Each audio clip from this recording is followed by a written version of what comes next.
제가 지난번 강의에 안 가서 좀 복습을 해야겠다. 우리는 사회적 경제를 잘 알고 있을까? 그다음 SDGs는 뭔가? 그래서 지난주 복습을 잠깐 하고요. 그다음 그럼 SDGs에서 우리가 얘기하려고 하는 양질의 일자리는 뭔가? 스마일 투게더 파트너십은 뭔가를 아셔야지 스마일 투게더 파트너십 사례를 아실 수 있으실 테니까 잠깐 소개를 드리고요. 스마일 투게더 파트너십을 함에 있어서 저희가 이거는 지속 가능성 이상의 성과를 냈다라고 생각하는 파트너들의 이야기를 들려드리도록 하겠습니다. 그리고 마지막으로는 이런 모든 이야기들에 어떤 합의점이 있는지 함께 보도록 하겠습니다. 네, 이제 첫 번째 문제인데요. 지난주에 사회적경제 강의 들으셨죠? 그래서 여기 있는 거 그냥 읽어주셔도 좋으시고요. 아니시면 본인이 생각하는 사회적 경제란 어떤 거다 얘기해 주실 분 있으신가요?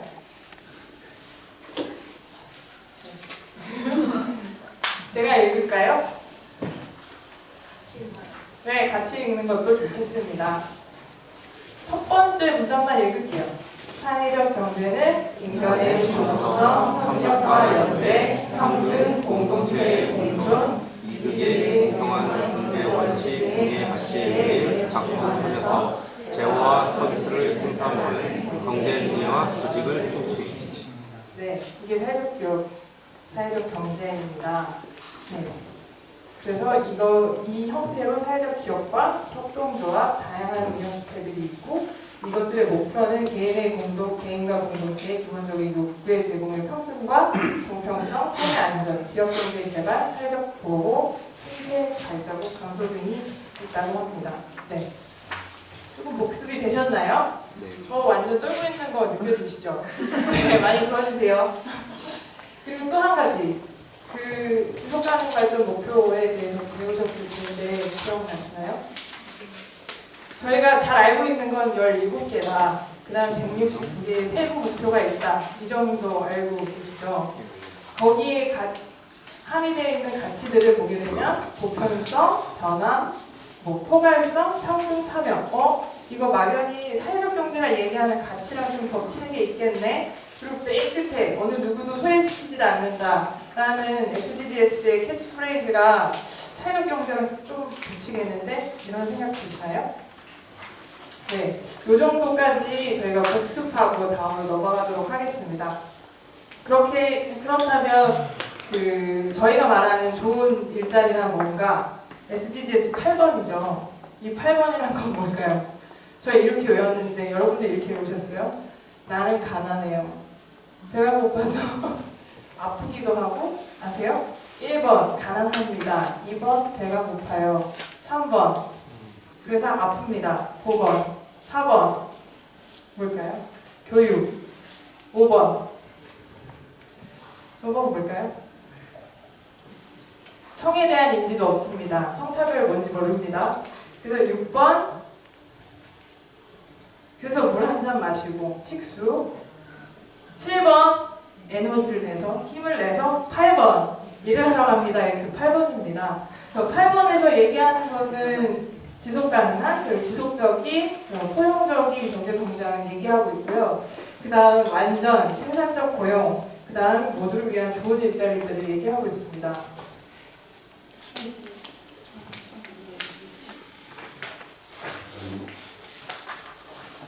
네, 그리고 이 일자리 관련해서는 10개의 지표, 그 다음에 2개의 실행 방안이 있습니다. 이건 나중에 찾아보시면 되시는데요.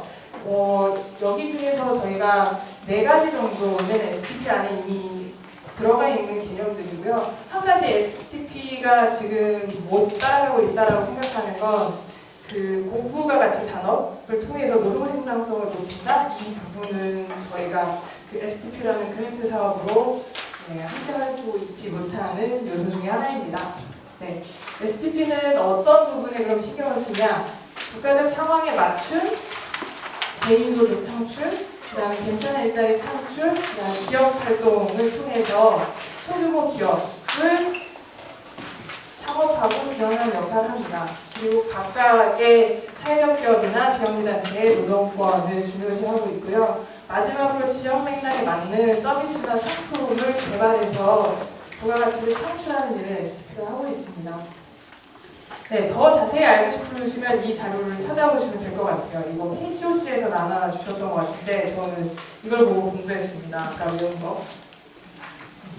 그러면 실제로 스마일 투게더 파트너십에 대해서 말씀을 드리도록 하겠습니다. 네, 스마일 투게더 파트너십은 2011년 처음 시작하게 되는데요. 시작하게 된 계기는 2009년, 10년에 저희가 SBS 희망TV 캠페인을 다른 비영리재단이랑 같이 하게 됩니다. 여기서 상당한 양의 기금이 모이게 되는데 이 기금들을 재단은 어떻게 쓸까? 그리고 기부자분들이 그 당시에 저희는 국내 사업만 하고 있었거든요. 국내 사회적 경제 활성화, 사회적 활성화 사업을 하고 있었는데 해외 빈곤 아동을 위해서 이 비용을 쓰고 싶다라고 말씀을 하시게 됩니다. 그럼 우리는 이 비용을 어떻게 해야 될까? 그래서 저희가 1년 반 정도는 특별히 쓰지 않고 가지고 있었어요. 그리고 다양한 사례 연구들이나 연수 사업을 하면서 천천히 개념을 만들어 나가게 됩니다. 그래서 저희가 생각한 건 저희의 장점을 활용해서 이 돈을 아동 빈곤 지원에 직접적으로 쓰지 않고 이 아동의 부양 가족, 이 부양자가 일을 하게 되면 더 안정적으로 이 아이들을 케어할 수 있겠다라는 생각으로 스마일 투게더 파트너십을 런칭하게 됩니다. 그래서 세 가지 요소를 가지고 있는데요. 이 세 가지 요소를 만들기 전에 저희가 갔던 곳은 필리핀, 메트로 마닐라 지역에 갔었고, 그다음에 캄보디아, 프노펜이랑 시엠립에 갔었고, 아프리카는 남수단에 갔습니다.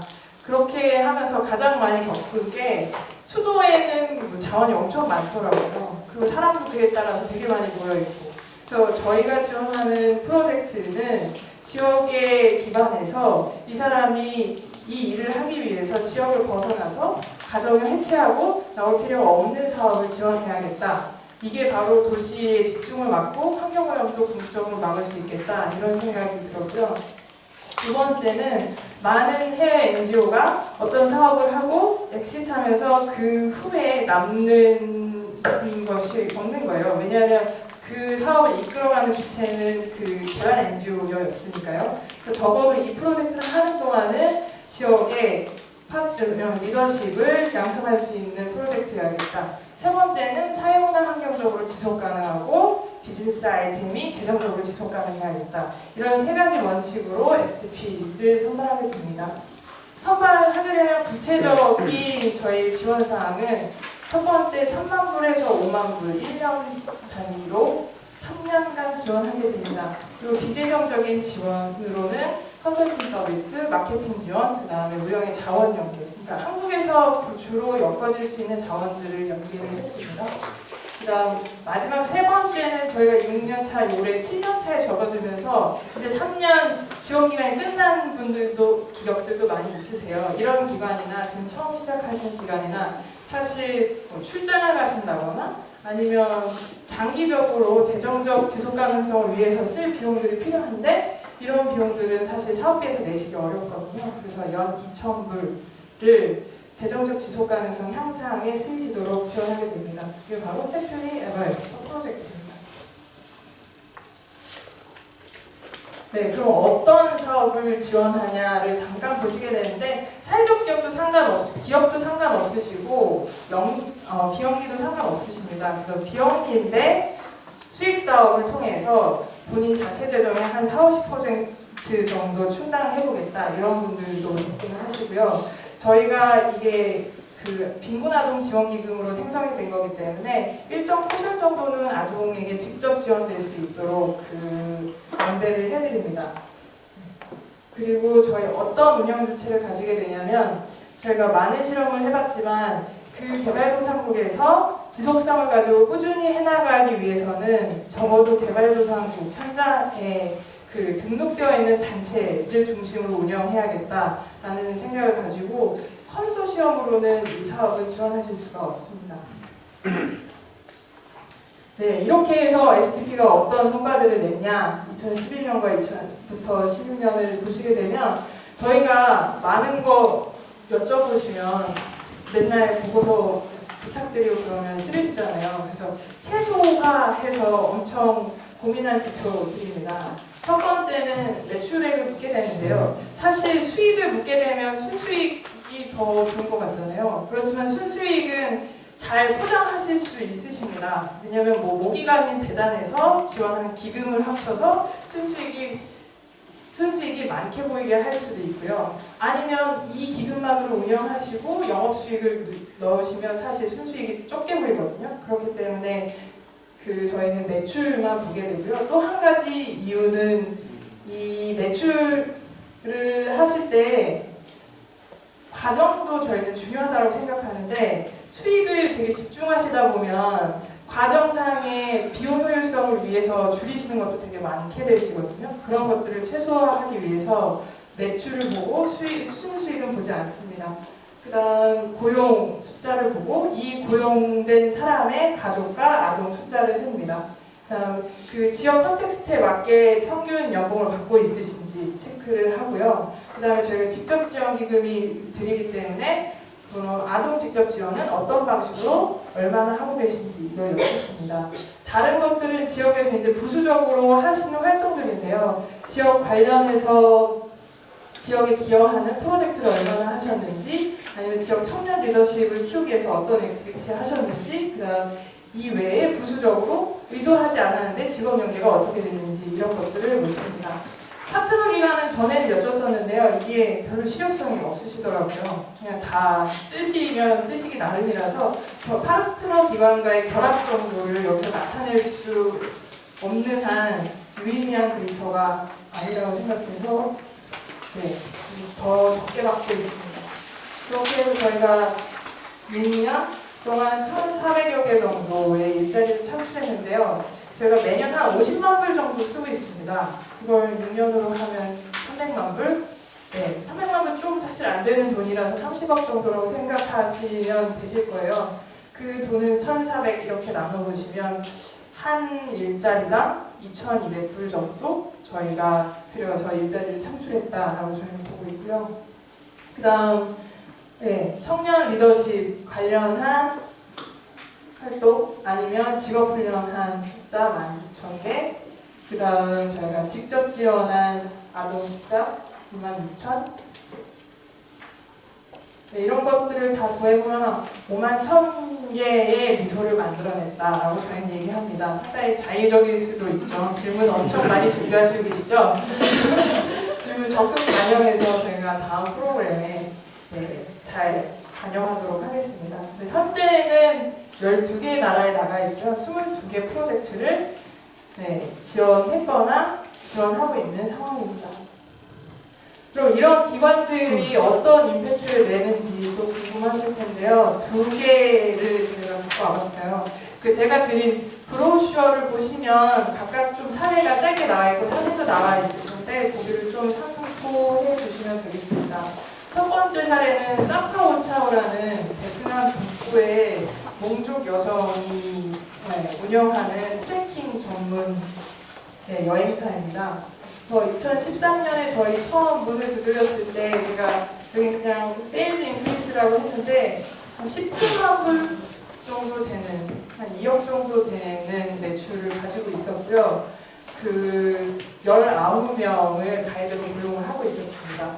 저희 기금을 연속 3년 받으시고 2015년도에 저희가 이제 마지막 기금을 끝낼 때 한 57만 불 정도 되는 기금 연 매출을 내셨고요. 작년에 저희가 사실 여기 다시 방문했었어요. 이때도 30명의 가이드가 있으셨고, 그 다음에 한 26명 정도 가이드를 양성하고 계셨고, 그러니까 산악지대다 보니까 아이들이 왔다 갔다 이동하면서 공부하기가 어려워요. 그래서 보딩스쿨로 기숙 학교를 하고 있는데, 여기 한 40명 정도 아이들을 같이 케어하고 있었습니다. 그 사이에 엄청 많이 베트남 포브스시 선정 30인 이하 괜찮은 기업가의 이분이 뽑히시기도 했고요. 그다음 엄청난, 보시다시피 325% 엄청난 성장을 했는데요. 이거의 근간에는 STP가 지원한 기금이 그랜트이다 보니까 정부 본인의 비용 없이 쓸 수 없는 돈들을 이 안에서 쓰실 수 있었던 게 되게 유효했던 것 같습니다. 2014년도에 하셨던 일들이 카페를 처음 하셨거든요. 그 전에는 그냥 트레킹 회사만 했었는데 트레킹 하려면 와서 뭐 문의도 하고 묻고 그 다음에 그 가이드랑 함께 있을 공간이 있으면 거기서 매출도 오르겠다. 그냥 수공예품도 좀 팔면 좋겠다. 왜냐면 모두 다 트레킹 가이드 할 수 없으니까 집에 계시는 분들. 그래서 이런 수익 사업을 다각화하신 까닭이 있으신 것 같습니다. 프렌즈 앤 스터프는 아실지도 모르겠는데 프렌즈 인터내셔널이라는 1990년대 생겨난 프랑스 분이 캄보디아에서 처음 만든 직업훈련 레스토랑입니다. 처음에 캄보디아에서 시작해서 프놈펜에 3개 레스토랑 가지고 계시고 시엠립에 있고 라오스에도 있고 여러 가지 레스토랑을 운영하시면서 그런 가난한 아동들에게 그 직업훈련 교육을 했는데요. 여기 엄청난 사람들이 뭐 서양이나 한국이나 많이 오시는 거예요. 그럼 이분들이 먹기만 하는 게 아니라 취지에 공감하면 물건도 사주실 수 있겠다. 그럼 물건을 그럼 어디서 소싱할까? 그럼 집에 있는 엄마들이 홈베이스드 프로덕션 해가지고 물건을 갖다 놓으면 잘 팔 수 있지 않을까? 라고 시작한 게 프렌즈 앤 스터프 사업이었고요. 사실 저희가 지원하기 전에는 그렇게 열심히 하시지 않으셨어요. 근데 이제 지원 받고 난 다음에 쇼룸 다시 리노베이션 하시고 적극적인 홍보 마케팅을 하셔서 지금 여기는 70만 불이 넘는 매출을 가지고 있고 그다음 고용 말고 홈베이스 프로덕션으로 직접 지원하시는 분들이 500명 이상까지 됩니다. 네, 지금 이런 분위기로 저희는 사업을 평가하고 있습니다. 그렇다면 이거보다 더 괜찮은 사례가 있나? 지금까지 사례 어떤 거 같으세요? 바람직한 사례라고 생각이 되세요? 아니면 이상한데 재단은 이상한데 방점을 찍고 있나? 이렇게 생각이 드세요? 네, 다음 3가지 사례를 말씀드릴 수 있을 텐데요. 이게 좀 괜찮은 일자리를 만드는데 도움이 되셨으면 좋겠습니다. 그리고 이 안에서 팔덕 경제 출발이도 찾아보실 수 있었으면 좋겠습니다. 포시조라 투어앤 클러브 같은 경우에는 인도네시아 족자카르타에 있는 재단입니다. 그래서 2006년, 7년도에 일본에서 올해 한 8년 정도 유학하고 그 다음 일본에서 일하다가 자국으로 돌아가서 좀 역할을 해봐야겠다라고 하는 여성분이 돌아가셔서 재단을 세우셨어요. 포시조라 파운데이션이라고. 처음에 일본에서 오래 유학하셨으니까 리폼 파운데이션의 지원을 많이 받으셨습니다. 여기서 컴퓨터 교육하고 영어 교육하고 이런 것들 하셨었거든요. 근데 하다 보니까 이렇게 하면 리폼 파운데이션이 곧 이제 기금을 종료할 거라는데 어떻게 해야 할까? 라고 하던 차에 저희를 만났습니다.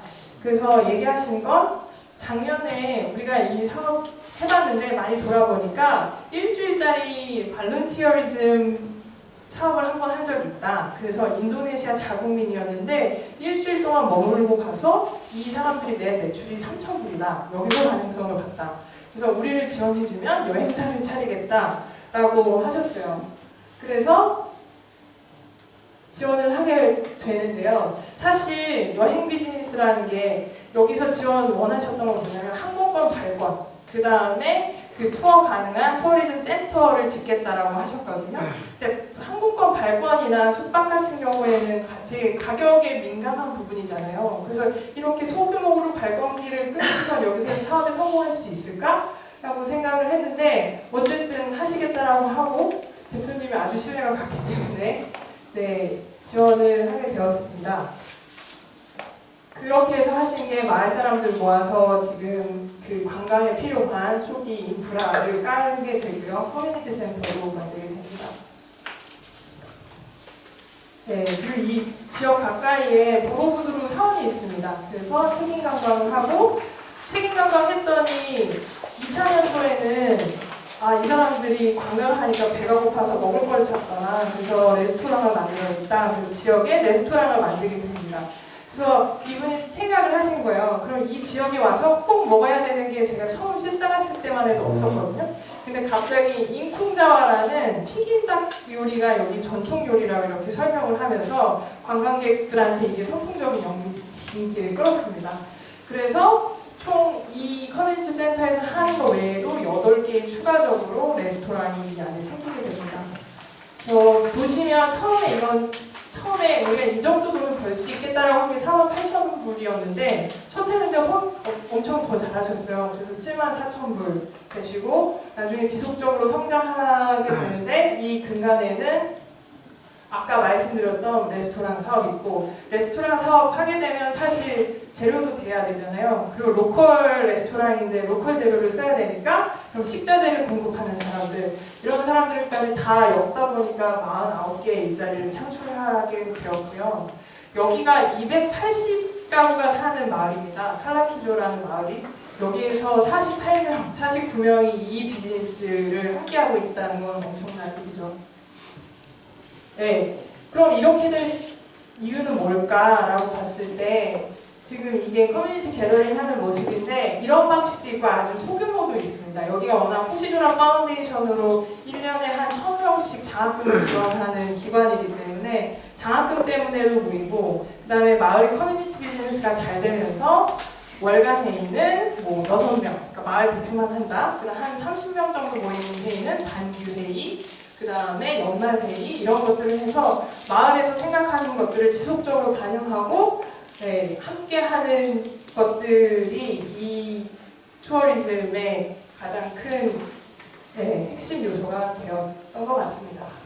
네, 제가 말씀드렸죠. 이제까지 제가 관찰한 것 그리고 생각한 것들을 말씀드린다고요. 그래서 여러분들도 생각하시면서 내 사업에는 어떻게 적용해야 될까 이런 것 좀 생각해 보시면 좋을 것 같습니다.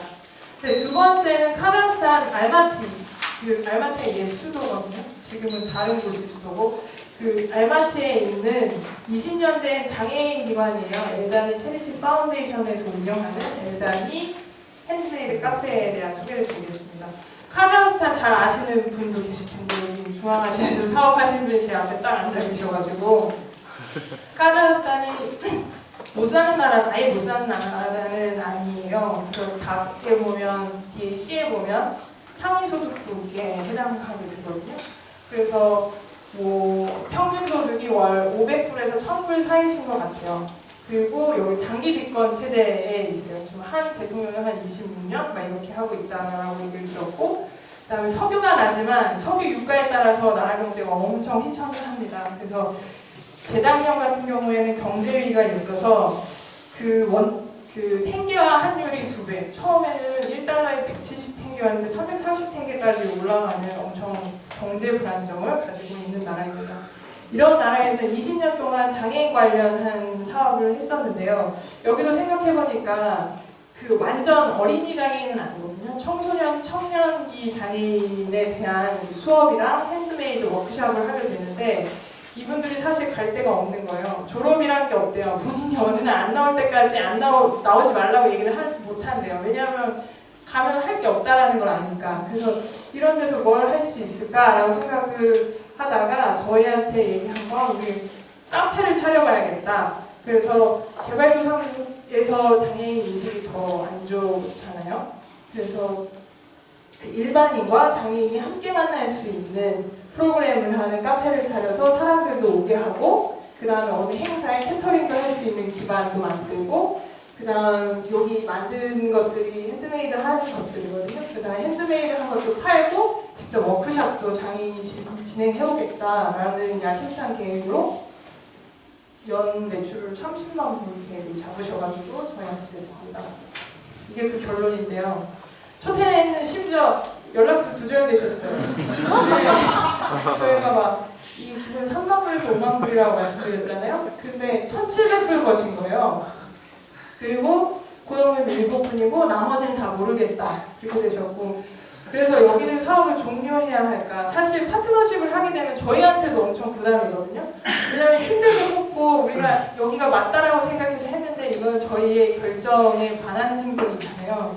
그렇기 때문에 여기 실사를 가게 됐습니다. 그래서 얘기를 들어보니 카페를 못 만들었다, 첫 해년도에.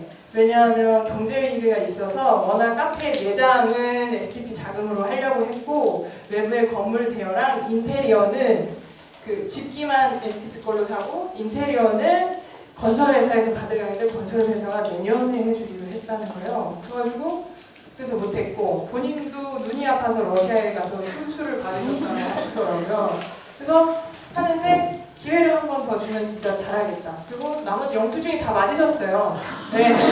만약에 이 뭐 35,000불에 대한 영수증이 맞지 않았다면 종료했겠죠. 맞았고 매출이 이 정도일 때 어떻게 해야 할까? 그래서 다시 한번 해보시겠다라고 말씀을 하셨고 올해는 성과가 이 정도 작년 성과입니다. 그리고 작년에 1분 고용하신 분 지속 고용 유지하시고 추가로 고용하셨습니다. 그 엘단이가 이렇게 경제 위기가 있었는데 그래도 다시 회생하시고 그리고 작년에 성과도 1,500만 원 정도 버신 거잖아요. 어떤 요인에서 이렇게 할 수 있었을까라는 저희가 생각을 해봤는데 이 안에 일곱 분은 여기서 일한 지 지금 7년 차 되신 분들이세요. 그래서 7분의 팀워크가 엄청 좋으셨고 거기서 커플이 탄생해서 작년 말에 결혼했다고 소식이 왔습니다. 그리고 여기에 사실 정신지체는 없으시거든요. 저희가 가면 이렇게 격이 없이 대하는 파트너 기간에 그리고 파트너 기간에 한국 사람은 그럴 수 있겠지만 파트너 기간에 현지 분이 이렇게 저한테 어깨 동무하고 같이 사진 찍자고 하기 되게 힘든데 이런 정도로 뭔가 같이 한다라는 느낌을 가지고 계시더라고요. 네, 이상으로 엘단이 얘기는 끝났고요. 재미있으신가요? 네. 마지막 사례 하나 말씀드릴게요. 이것도 저희 뼈아픈 사례 중에 하나인데 라오스 감비에 있는 사례입니다. 여기는 2000년대 초반에 여기가 외국에서 오래 공부하신 분이 유기농 농장을 차리고 해외에서 관광객들이 많이 오니까 이 관광객들한테 일정 기간 머무르면서 영어 수업을 해달라고 해야겠다. 그래서 영어 수업을 지역에서 가르치셨어요. 근데 이 아이들이 20대가 되니까 그럼 이 아이들이 지역에서 기여를 하고 싶다는 거예요. 그럼 어떻게 해야 할까? 라고 해서 그러면 우리 이러한 교육들을 좀 총괄하고 액티비티도 할 수 있는 유스센터를 차리자 라고 해서 유스센터를 2007년에 개소를 하게 됐습니다. 이게 그게 전경이고요. 이 안에서 하는 것들은 뭐 공부 이런 것들은 가르쳐 주지 않는 것 같아요. 잘. 그래서 영어를 배우기를 하는데 자기 지역에 자부심을 갖고 왜냐면 외국 관광객들이 많이 오는 곳이니까 설명할 수 있도록 하고 그 다음 전통춤도 가르치고 현대춤도 가르치고 매일 저녁 때 나오면 아이들이 뽐내듯이 이렇게 춤 연습을 하거든요. 그런 것들 하고 컴퓨터 교육 이런 것들을 일단 유스센터 안에서 하게 하고요. 그 다음에 또 핵심 사업 중에 하나가 이 스쿨트럭인데요. 스쿨트럭 같은 경우에는 학교가 멉니다. 여기를 가야 되는데 방안이 없으니까 트럭을 타야 되는데 이 마을에는 3개의 부족이 같이 살고 있거든요. 몽족, 큰부족, 나우족 이렇게 살고 있는데 서로 되게 안 친하네요. 그래서 살도 부딪히기 싫어하는데 이 트럭을 타려면 이렇게 부딪히고 가야 되는 거예요. 그래서 아이들이 서로 계속 만나고 스킨십을 하면서 서로 각자 다른 부족에 대한 이해가 늘어나게 되고 방문이 줄어들어서 아주 중요한 사업으로 스쿨트럭 사업을 계속 하시고 싶다고 하셨습니다.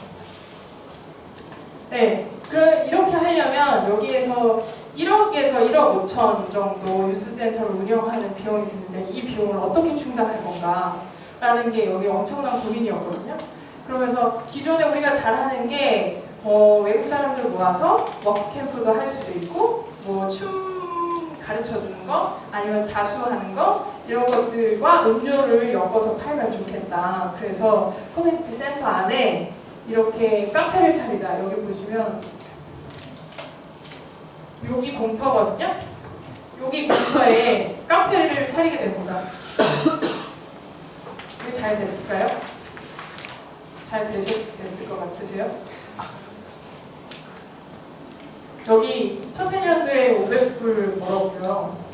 그 다음에 두 번째 년도에 열심히 해보겠다고 해서 한 350만 원 정도 버셨고 기금은 꾸준히 들어갔습니다. 마지막에 진짜 열심히 하겠다고 하는데 지금 4,000불 깔딱 넘으셨어요. 그래서 이 마지막 2012년에서 2013년에는 제가 여기 휴가를 갔던 것 같아요. 저희 남편이랑 도대체 여기 왜 이렇게 장사를 못 하시는 겁니까? 정말 면목이 없지 않습니까? 계속 지원해야 합니까? 이런 것들을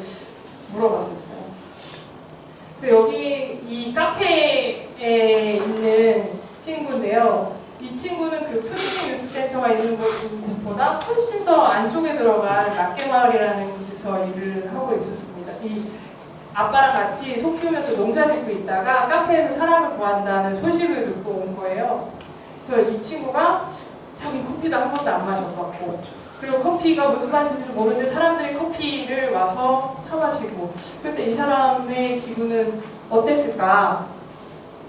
라고 생각을 했는데, 이 3차년도 사업, 그럼에도 불구하고 이분은 계속 하셨거든요. 근데 3차년도 사업 끝나고 4년차, 5년차 돼서 결국 카페 사업은 문을 닫았습니다. 그럼 이 친구는 어떻게 됐을까 불현듯 되게 고민이 되는 거예요. 왜냐면 제가 봤을 때 이 친구가 이제 카페에 취직해서 잘 살 거다라고 얘기를 했는데, 그래서 여기는 마감 프로젝트인가? 라고 해서 제가 작년 그리고 올해 추적 관찰 중인데요. 그 올해의 데이터를 말씀드리겠습니다.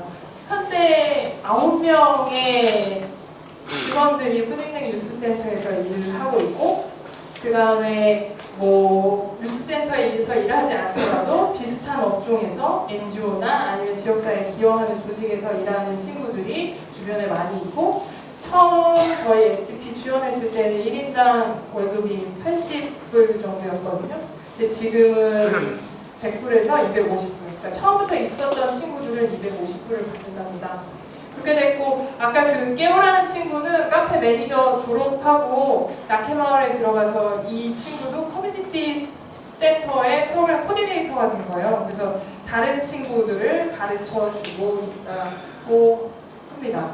그래서 제가 물어봤어요. 이 강의 준비하면서 이것도 물어보고, 또 한 가지, 야, 너 왜 계속 푸딩넥 뉴스센터에 있냐? 여기 뭐 월급 올랐지만 그렇게 만족할 만한 수준 아닌 것 같고, 힘든 일도 많고, 네, 그런데 이런 얘기를 하더라고요. 여기서 이거 한번 내용 해석해 주실 분이 있으시면 선물을 드리도록 하겠습니다.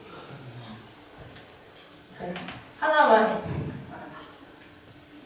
Only PYC is my working place.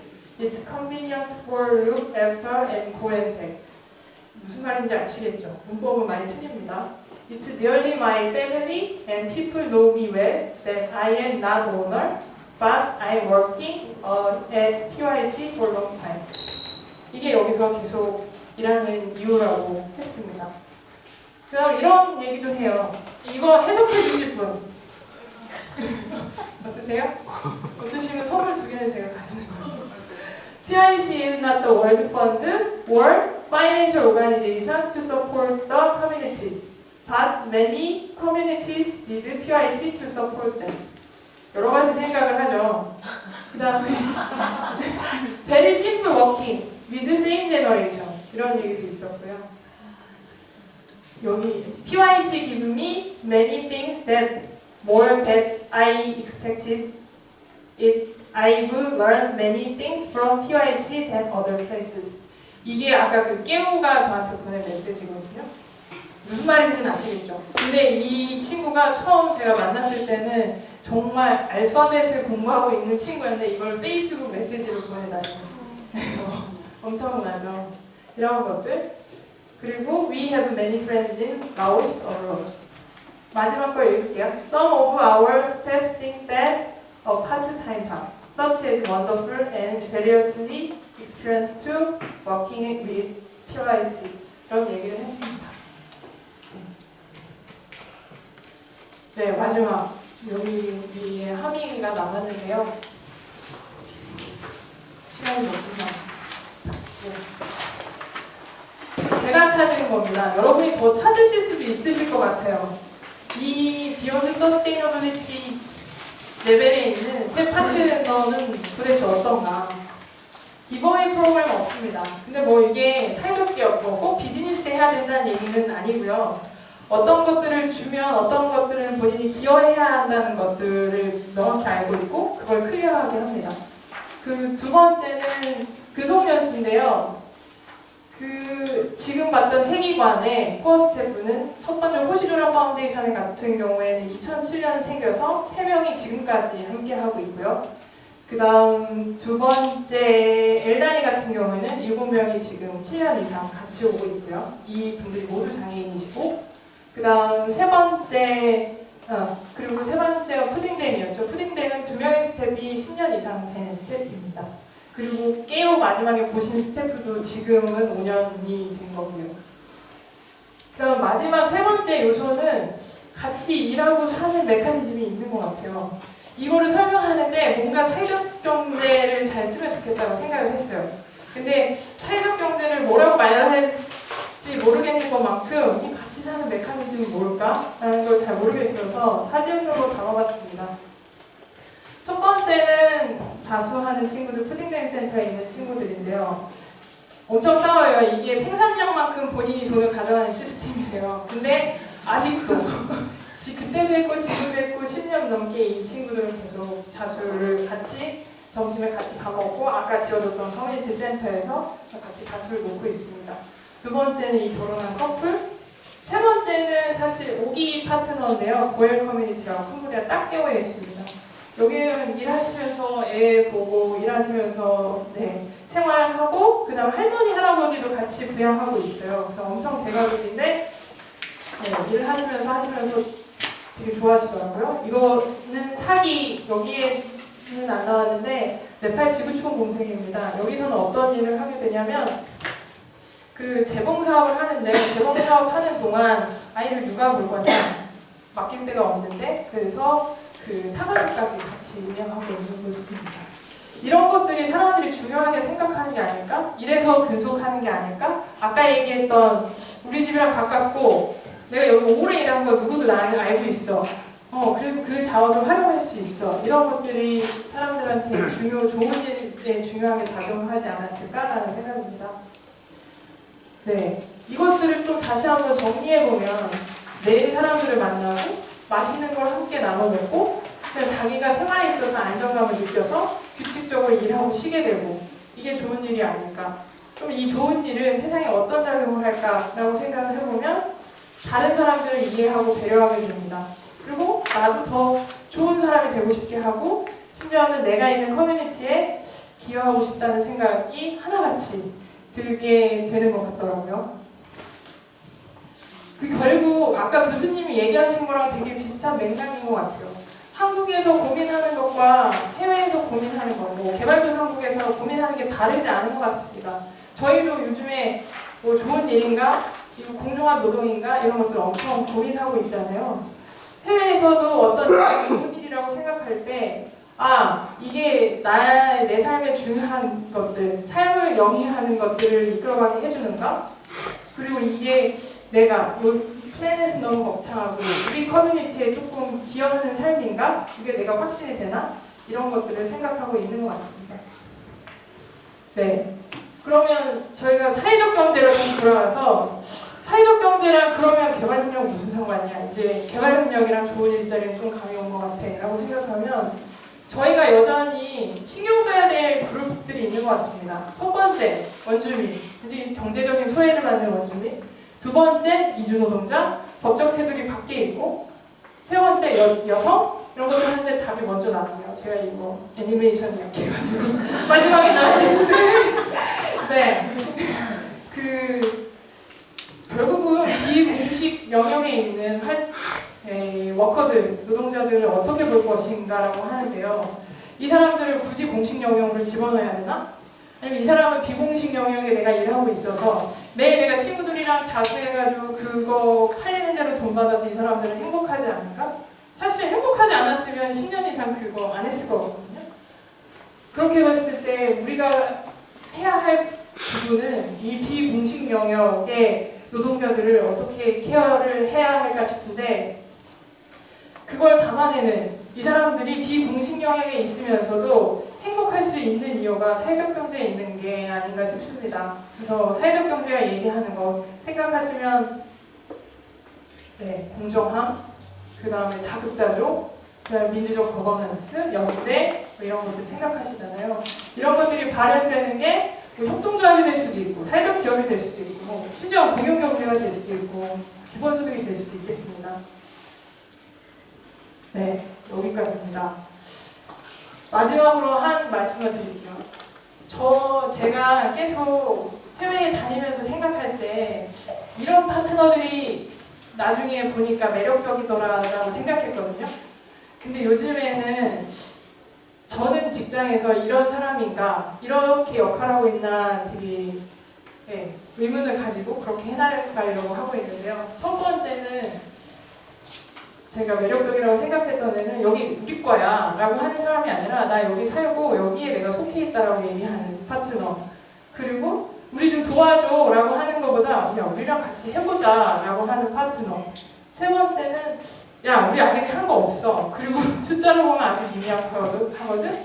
근데 자신 있어 라고 얘기하는 파트너가 매력적이지 않았나, 그리고 나는 매력적인가, 이런 생각을 하면서 강의를 마치도록 하겠습니다.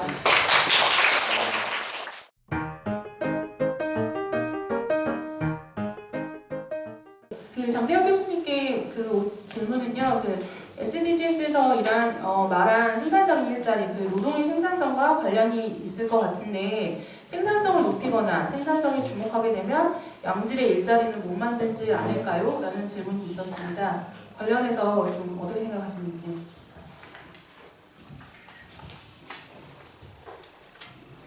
생산적인 일자리, 생산성을 높이거나 생산성에 주목하게 되면 양질의 일자리는 못 만들지 않을까요? 라고 말씀을 하셨습니다. 생산성을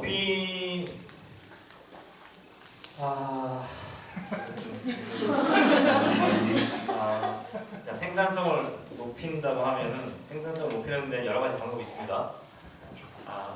생산성 높이는 가장 좋은 방법 중에 하나는 채찍을 드는 거죠. 채찍을 들어서 소위 말하는 노동 강도를 강화하는 거죠.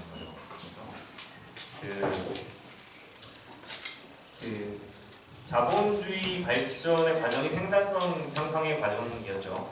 처음에 생각해 보시면은 처음에 노동하게 된 사람들이 누굴까요? 옛날에 농사짓던 사람들, 혹은 목축하던 사람들, 들판에서 자기 삶을 자기 컨트롤 아래 두고 있던 사람들이 공장으로 들어와서 첫 번째 노동자들이잖아요. 그 당시에 산업혁명이 바로 직전인데 생산성이 매우 낮았죠. 그 생산성 자체가 그 당시 노동자들의 자기 조절 안에 있었죠. 누가 강제한 게 아니기 때문에 보통 간의 수공업이었고, 이 자본가라는 사람은 일주일에 한 번 보는 사람이기 때문에 그때 패턴을 보면 우리가 시험 공부하는 거랑 비슷한 패턴이라고 해요. 노동을 안 하고 놀다가 자본가가 올 때쯤 왕창 벼락치기를 해서 물량을 맞추고 자본가는 가지고 그걸 또 다른 데로 가니까, 이런 것들이 생산성이 떨어지니까 자본가들이 생각하는 게 공장입니다. 공장은 노동자들이 와서 자본가 보는 눈앞에서 일을 해야 되기 때문에 뭐라 그러죠? 한국말 멍도 못 때리고 삥땅도 못 치고 게으름을 부리지 못한다는 거죠. 공장이 월등하게 노동 생산성을 높이게 되죠. 근데 이게 100% 양질의 일자리가 불가능한 거하고는 완전하게 상관관계가 있지는 않습니다. 예컨대 노동 강도가 있더라도 그만한 보상을 해준다면 또 양질의 일자리라고 볼 수도 있겠죠. 양질의 일자리를 어떻게 보느냐에 따라 다를 것 같아요. 양질의 일자리가 노동자가 자기 자율성을 가지고 자기의 노동 과정을 통제하는 것이 양질의 일자리라고 본다면, 노동 생산성이 높은 직업들은 그렇지 못하죠. 그러나 노동자가 화폐 임금을 많이 가져가는 것을 양질의 일자리로 본다면, 노동 생산성이 높은 직업들도 그 분배가 정확하게 이루어진다면 양질의 일자리라고 볼 수가 있겠죠. 아까 인포멀 섹터 말씀하셨는데, 일반적으로 인포멀 섹터 잡들은 양질의 일자리가 아니다, 이렇게 파악이 돼요. 인컴이 낮으니까. 근데 저희 개발도상국에 가서 소위 말하는 비공식 부분에 있는 분들하고 얘기를 나눠보면, 예컨대 툭툭 아시죠? 툭툭을 모시는 분들하고 얘기를 들어보면, 툭툭을 모는 게 공장에서 일하는 것보다 100배는 행복하다고 말씀하세요. 벌이는 거의 같아요. 벌이는 거의 같은데 혹은 낮은데 그렇게 말하는 이유는 자기 노동 시간을 자기가 통제하기 때문에 내가 일하고 싶을 때 일하고 우리 다 알잖아. 그게 얼마나 좋은지. 그게 얼마나 좋은지 우리 다 알잖아. 자기가 잘 일하고 싶을 때 일하고 일하고 싶을 때 일 안 하는 게 상당히 좋기 때문에 그렇기 때문에 그분들은 그게 더 양질일자를 하는 거죠. 근데 그것은 한편으로는 공장에서 일할 때 그렇게 열심히 일을 하고 뭐 10시간을 일하고 12시간 일하는데도 수입이 툭툭 모시는 분들이랑 비슷하기 때문에 또 그런 거예요. 만약 공장에서 일할 때 열심히 일하고 누가 보는 앞에서 자기 컨트롤 없이 일하지만서도 많은 돈을 주고 그것으로 자기 가족을 안전하게 부양할 수 있다면 그것 또한 양질의 일자리라고 볼 수 있을 것 같습니다.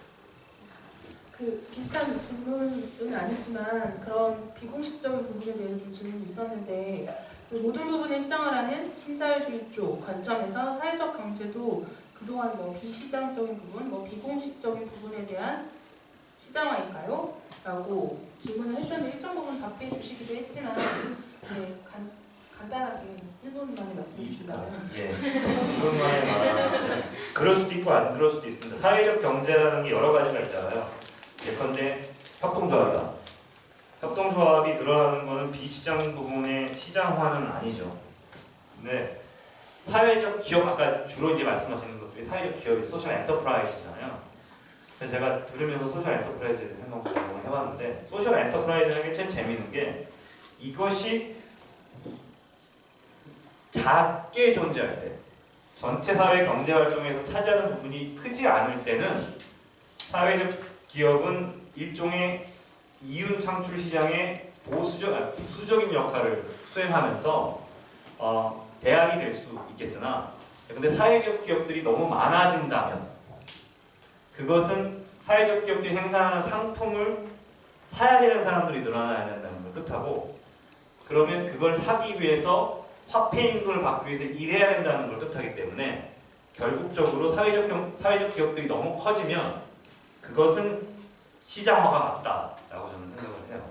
그러니까 사회적 기업들이 해야 될 역할이 보조적인 것이냐 아니면 사회적 기업들이 너무 늘어나가지고 모든 사람이 사회적 기업이 생산하는 부품을 사야 된다고 한다면 그것은 경제 시장화에 오히려 복무하는 길이 될 수도 있다라는 거는 맞는 것 같아요. 질문이 다 연결되는데 사실 사회적 기업 관련해서 사회적 경제가 국제개발 협력 사업의 형태로 개발도상국으로 확산이 되면 신자유 체제의 다른 국가와 경쟁을 했을 때 경쟁력이 있는지 그리고 실효가 있는 개발적인 접근과 의미입니다. 아까 지금 말씀하시긴 했지만요. 혹시 비슷한 비판 의견이 있다면 사회적 경제학 관점에서 무엇일까요? 이 글자는? 대응이 있나요? 라고 써주셨습니다. 저보다 잘 읽으시네요. 예. 대응이 있는지 예, 혹시 말씀하셨지만 시장화가 될 수 있다. 사회적 기업이 규모가 커지면 시장화가 될 수 있다라고 말씀을 해주셨는데 오히려 경쟁력이 있을지 의문이다라는 얘기를 해주셨어요. 어떻게 생각하시는지. 사실 이 부분은 이명희 매니저님도 얘기해 주실 수 있는 게 있을 것 같기도 하고요. 네. 질문이 아니라고 생각합니다. 그러면 질문을 이해하시는 동안 그 이영희 매니저님이 이해하신 질문을 제가 드리도록 하겠습니다. 그 STP 파트너를 선정하는 공식적, 비공식적 판단 기준이 어떤 것인지 궁금하고 지금까지의 경험에서 그런 판단이 괜찮은 기준이었다고 생각되시는지 궁금하다고 되게 실무적인 질문을 해주셨습니다. 네. 판단은 제가 오늘 발표는 제 의견을 많이 넣으면서 제가 다 판단하는 것 같지만 저희는 사실 심사 베이스로 이루어지고 있고요. 그 심사에는 네 분야의 심사위원이 함께하게 됩니다. 일단 완전 비즈니스 파트에서 한 분이 오시고 개발협력 실무를 하시는데 저희 STP 지원 가능성이 없으신 분이 한 분 오시고 그 다음에 개발협력 연구 쪽에서 한 분이 오시고 그 다음에 펀더인 재단이 함께하고 있습니다. 저희 판단 기준은 아까 3가지 말씀드렸는데 지역에 기반한 비즈니스인지 그 다음에 청년 리더십이 양성하는지 그 다음에 수익성이 진짜 나는 사업인지를 중점적으로 보게 되고요. 사실 이게 잘 되려면 그 실무자 단위에서의 고민과 역할은 어떤 기업이 뽑혀도 괜찮은 상태가 되게 소싱하는 것들이 저희한테는 되게 중요하거든요. 그렇기 때문에 저희가 하는 일들은 사업을 잘 홍보하고 괜찮은 기업들이 그 프로그램 안에 들어오시게 소개드리는 것까지가 역할이고요. 실제로 선정되는 것들은 이러한 기준과 심사위원의 각 분야가 고려돼서 선정이 됩니다. 네, 그리고 그 STP에 관련한 질문이랑 비슷할 텐데 국제개발을 위한 사회적 기업 현지 창업을 꿈꾸고 있습니다. 저 누군지 알 것 같은데 개발도상국 중 이러한 사업이 활발하게 진행되고 있고 시작할 수 있는 기반이 마련된 나라가 있다면 어떠한 나라들이 있을까요? 그리고 파트너십 중에 한국인분이 운영하시거나 한국 기업이 채택된 경우도 있나요? 있다면 예시가 궁금합니다. 라는 질문이 있습니다.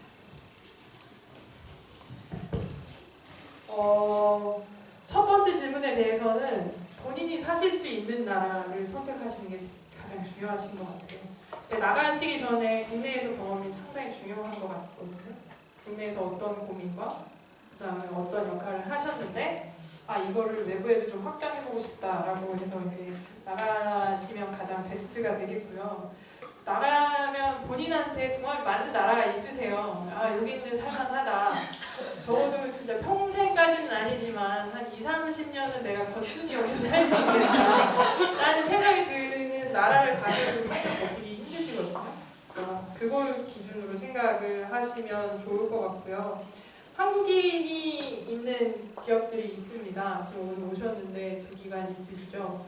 네, 지구촌 나눔 운동이 하는 동티모르의 티모르게이터 쿠키 사업, 네, 주민 조직해서 그 쿠키 생산 협동조합 하시는 분이 있으시고요. 요번에 파트너가 되셨는데 더 프라미스 미얀마에서 하시는 돗자리 사업이 있습니다. 그래서 여기 지역개발 금고가 워낙 주축이 돼서 현지의 파트너분이 오래 하셨는데 이게 금고만이 아니라 우리가 돈도 좀 벌어보고 싶다라고 하셔서 함께하는 사업이 있습니다. 이 외에도 이 기관들은 현지에 다 등록된 기관이 있으신 상태고요. 한국인이 있으실 경우에는 캄보디아의 반티프리업이라는 장애인 직업훈련 학교가 있는데 이 학교에서도 한국인이 오랫동안 캄보디아에 나는 적을 들고 사시겠다라고 생각하시는 분이 있으십니다. 그래서 전체로 보면 진짜 한국인이 없는 글로벌 펀드로서 역할을 하는 게 한 60% 되고요. 한 40%는 어쨌거나 한 달에 걸쳐서 한국인이 있습니다. 다른 질문도 좀 있는 것 같은데요. 네, 그 파트너 국가 또는 파트너 지원 사업을 선정하는 데 있어서 어떤 기준을 두고 있으며 가장 실패한 지원 사업과 이유를 알고 싶습니다. 라는 질문을 해주셨습니다. 첫 부분은 아까 말씀드렸듯이 세 가지 원칙에 따라서 저희가 정리합니다. 심사 기준도 정리하고 심사표도 이거에 따라서 만들고요. 영어로 프로포즈를 내시는 순수한 외국기관이 있으세요. 이럴 경우에는 사실 페널티 아닌 페널티 아니면 핸디캡이 될 수 있기 때문에 다 한국어로 정리해서 심사자분들한테 전달해 드립니다. 가장 실패한 사업은 저희가 지금도 하는 게가 왔다 갔다 하는데 파트너가 먼저 드롭한 사업이 가장 실패한 사업인 것 같습니다. 지금까지 저희가 22개 하면서 한 파트너가 1년 하시고 우리는 이 사업을 이끌어가기 힘드니 다음 해부터는 돈을 받지 않겠다라고 하시고 사업 마무리하셨거든요. 이런 사업이 가장 실패한 사업이 아닌가라고 싶습니다. 네, 그래서 아마 가장 기억에 남는 파트너로 난 아무것도 없지만 자신감은 짱이다라고 말씀하신 데를 말씀해 주신 게 아닐까라는 생각이 들고요. 확실히 저희가 현지 사업하시는 분들이 좀 많이 있으셔서 STP에 관심이 많으신데 STP에서는 파트너사들이 창출한 일자리들의 노동 환경을 어떻게 확인 관리하는지 그런 질문도 있었습니다. 저희가 아까 설명드린 거랑 약간 아이러니일 수도 있는데요. 저희는 공식 부문으로 이 사람들을 접근하도록 하는지를 보고 있어요. 너 근로계약서 썼냐? 네, 사대보험은 없을 수도 있잖아요. 그래서 계약서에 따라서 이 사람들과 함께 일하는 건지를 보고 휴가, 그 다음에 개발도상국에서 퇴직금을 13개월치로 해서 적립하시는 데가 많으시더라고요. 네팔도 그렇고 동티모르도 그렇고 이런 부분에는 관련 규정이 있으시면 다 적용을 해드립니다. 네, 아마 이것도 비슷할 것 같아요. 주로 월금 또는 주말 포함, 풀데이 근무자들이 있나, 아니면 투자비용 분들도 직접 있으신지, 간의 수공업의 경우 상품의 질 확보 및 상품의 경제 운영 방법은 무엇이었나, 간의 수공업 사업을 하시는 분이 있나 봐요. 간의 수공업자 숫자는 줄이고 상품의 생산량을 늘려야 1인당 수당 혹은 1인당 수익이 늘어나지 않나요? 라고 질문해 주셨어요. 일단 저희가 기업별로 원하시는 형태가 다르시고요. 성과 연봉을 저희는 되게 싫어하지만 성과 연봉을 되게 좋아하시는 것도 많으세요. 왜냐하면 자기 일한 만큼 가져가고 가사노동이나 다른 일들을 하실 수 있으시니까 그렇기 때문에 이게 불공정하다. 일이 넘치는데 괜히 나를 계약직으로 해서 이런 처사를 만들었다. 이런 지금 이슈는 없으시고요. 기관별로 주로 핸드메이드 하는 기업들은 이렇게 성과에 따라서 차등 지급하는 경우가 많이 있습니다. 그 다음 퀄리티는 어떻게 확보하냐면 저희가 이거 지원해드리는 방법이기도 한데요. 저희가 인건비도 지원하지만 사실 예산을 원하시는 대로 다 짜실 수 있으시거든요. 인건비 비율이 얼마나 돼야 된다, 자부담 얼마나 돼야 된다 이런 기준이 다 없으세요. 그래서 어떤 데는 인건비 집중, 어떤 데는 기술개발 집중, 어떤 데는 인프라 이렇게 마련하시거든요. 이 중에서도 퀄리티 컨트롤 관련해서는 자체적으로 우리가 브랜드 네임이 좀 생겼다. 이게 와캄이라는 팔찌거든요. 이것도 저희 파트너인데 여기서도 팔찌 잘 만드는데 우리 브랜드로 만드는 것뿐만 아니라 자체 생산자 조직이 자기네 브랜드로 팔찌 만들어서 직접 팔아도 괜찮다. 그렇지만 와카미가 보장해주는 팔찌라고 하면 좀 더 잘 팔리고 그 다음에 사람들한테 신뢰도도 높지 않겠냐라고 해서 인증 기준을 마련하는 컨설팅 비용을 많이 쓰셨습니다. 그리고 이게 제품 재료가 다 똑같아야 되잖아요. 그래서 물류 허브 구축하고 그다음 완제품을 오고 가고 하는데 비용을 쓰신 경우가 있습니다. 그다음 이 1인당 수당 또는 인컴이 늘어나지 않지 않나요? 라고 질문하셨는데 사실 개발도상국에서 저희가 장인의 정신으로 핸드메이드에 접근하는 건 아닙니다. 사실 이게 포괄적 비즈니스, 인클루시브 비즈니스라고 하잖아요.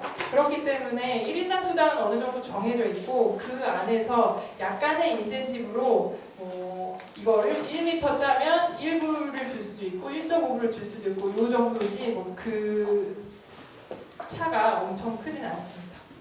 네, 하나 더 SDP 관련해서 질문해 주셨는데 해외 사업의 특성상 현지 매니저 내지는 관리자 역할이 무엇보다 중요한데 현지 매니저 또는 협업기관의 발굴은 어떻게 이루어지는지 그리고 연간 3만 5만 불의 지원비에 전담 인력 인건비나 관리 운영비 등이 모두 포함되는 건가요? 라고 질문 굉장히 상세한 질문을 해주셨습니다.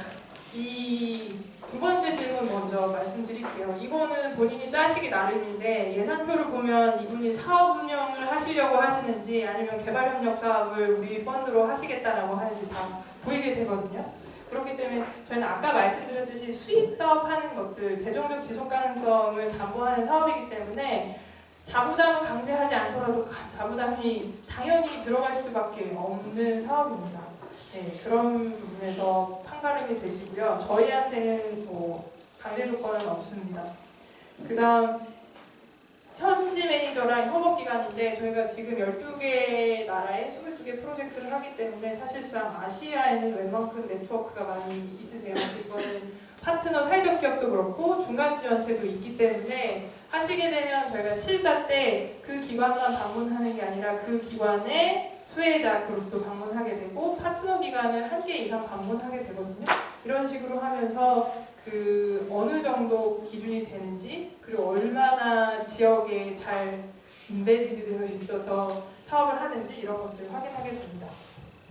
네, 아까 질문 들어왔던 거 마지막 말씀 좀 드리면 말씀하신 대로 수익 사업을 지원하시는데 과연 경쟁력이 있는지 그리고 개발 접근적으로 가능한지 이런 의문이 든다는 질문이 있었잖아요. 그게 관련해서 두 분이 생각을 해주시고 답변을 해주시겠다고 했는데 답변하실 수 있을 것 같다고 교수님 말씀 주셨어요.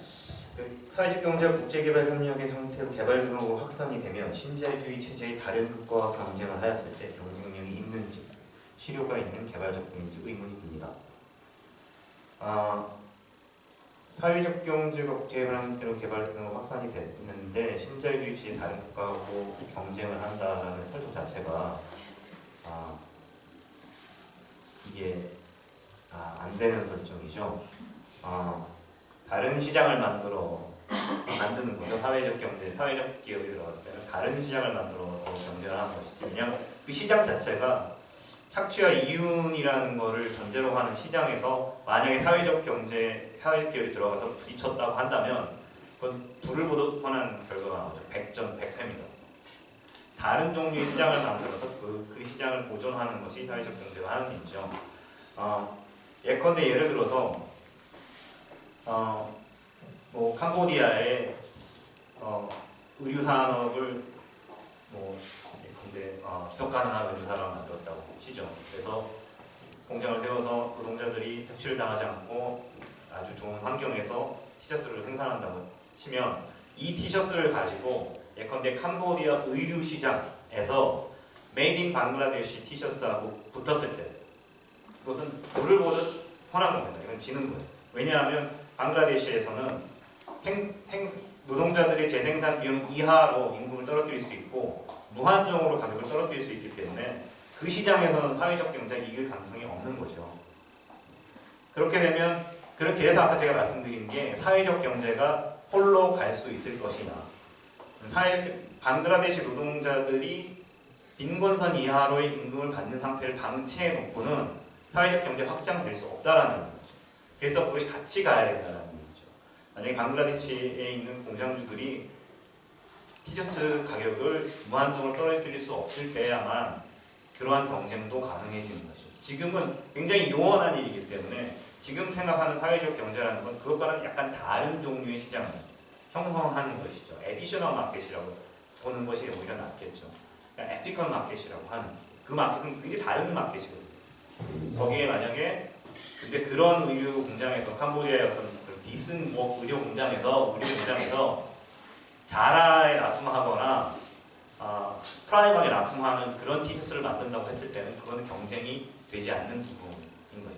따라서 잘못된 어떤 설정인 것이죠. 저는 되게 단순하게 이해해서 사회적 경제가 되게 기업이나 사회적 경제가 하기 힘든데 어떤 경쟁력을 가지고 시장에 들어갈 수 있을까 이런 질문을 하신 것 같아요. 첫 번째는 아까 교수님 얘기하셨던 공정무역 프리미엄 쓰실 수 있으실 것 같아요. 우리 공정무역 하니까 좋은 그리고 사람 평등 이런 것들 활용해서 지금 저희 이퀄 커피 마시잖아요. 분명히 더 비쌀 텐데 우리가 이거를 아닙니다. 아니에요? 아니라고 합니다. 네, 죄송합니다. 그래도 저희가 공정무역을 이용하는 것들이 있고요. 또 조금 더 심화적으로 들어가 보면 사실 사회적 기업이고 사회적 경제 조직이기 때문에 그랜트 쓰실 수 있으십니다. 이 그랜트로 사업하실 때 쓰실 수도 있고 저희가 지금 얘기하는 BOP 시장 얘기하잖아요. 피라미드의 바텀 라인 여기에 그 사업에 필요한 네트워크 까시는데 이 돈 쓰실 수도 있고요.